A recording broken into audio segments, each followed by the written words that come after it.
Now that we have our screwback bezel colorized, we're now waiting for our brass embellishments and the clear resin over the top to cure. But I want to show you how you can use these screwback bezels to attach them to a piece of leather.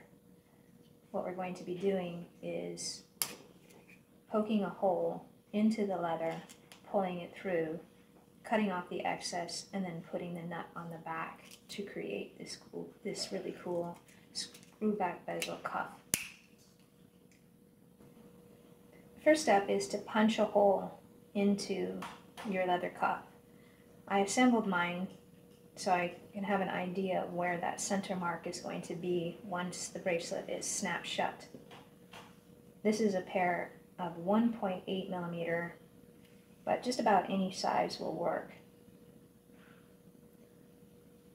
Since my bezel is going to be covering this hole, I don't have to worry about the leather being marred when I punch that hole in, and I'll show you what I mean. You see how there's that little ring around the outside edge, that little ghost shadow? That is happening because of this edge. And if I wanted to prevent that from happening, I could put a piece of cardstock in between my metal and my leather, or any surface that you're punching, to prevent that from happening. So once you have your hole, you're going to want to see if your screwback bezel fits. If it doesn't, you can take your pair of your needle nose pliers and slightly poke it in and then make it a slightly bigger hole. So that's why I was saying it doesn't really matter if your 1.8 doesn't fit, or if your 1.8. If you don't have the 1.8, you can use other sizes of your hole punch. See? Now my piece goes in. So once I have that, I'm going to open it back up. So I'm just going to get rid of some of that excess leather that came in, that I had,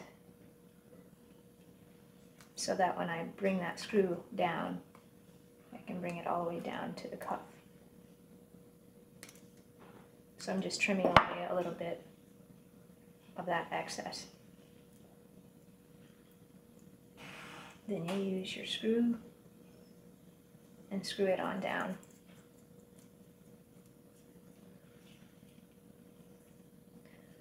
What I like to do, just to make sure that I have a really secure screw, is take a little bit of E6000 or 527 bond cement, or any kind of glue that is super heavy duty, and using a toothpick, go underneath there and put that glue, so when you screw this down, you have just an extra added bit of secureness to your bolt being placed on.